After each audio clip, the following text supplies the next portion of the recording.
మీ CIBIL score తక్కువగా ఉందా? Loan apply చేస్తే రిజెక్ట్ అవుతుందా? అయితే ఈ వీడియో మీకోసం. చాలామందికి తెలియదు, సిబిల్ స్కోర్ అనేది మీ క్రెడిట్ హిస్టరీ ఆధారంగా క్యాల్క్యులేట్ అవుతుంది. మీ payment behaviour, EMI repayments, credit card usage ఇవన్నీ మీ స్కోర్ మీద ప్రభావం చూపిస్తాయి. ఉదాహరణకి, EMI late payments, credit card లిమిట్ని ఎక్కువగా యూజ్ చేయడం, మినిమం డ్యూ మాత్రమే పే చేయడం, సెటిల్మెంట్ లేదా రైట్ ఆఫ్ లాంటి రికార్డ్స్ ఇవన్నీ మీ క్రెడిట్ రిపోర్ట్లో కనిపించే ఛాన్సెస్ ఉంటాయి. మీకు ఏవైనా డౌట్స్ ఉంటే కాల్ చేసి తెలుసుకోండి. సిబిల్ స్కోర్ ఎలా వర్క్ అవుతుంది, క్రెడిట్ రిపోర్ట్లో ఏమేమి చెక్ చేయాలి, క్రెడిట్ అవేర్నెస్ కోసం యూస్ఫుల్ టిప్స్ తెలుగులో సింపుల్గా ఎక్స్ప్లెయిన్ చేస్తాం. డిస్క్లైమర్: ఈ వీడియో పూర్తిగా educational purpose. Final loan approval అనేది బ్యాంక్ లేదా ఎన్బిఎఫ్సి రూల్స్ అండ్ ఎలిజిబిలిటీ మీద డిపెండ్ అవుతుంది.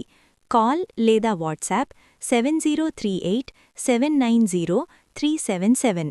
ఇప్పుడే వీడియో చూడండి. మరిన్ని వివరాల కోసం కాల్ లేదా వాట్సాప్ చేయండి.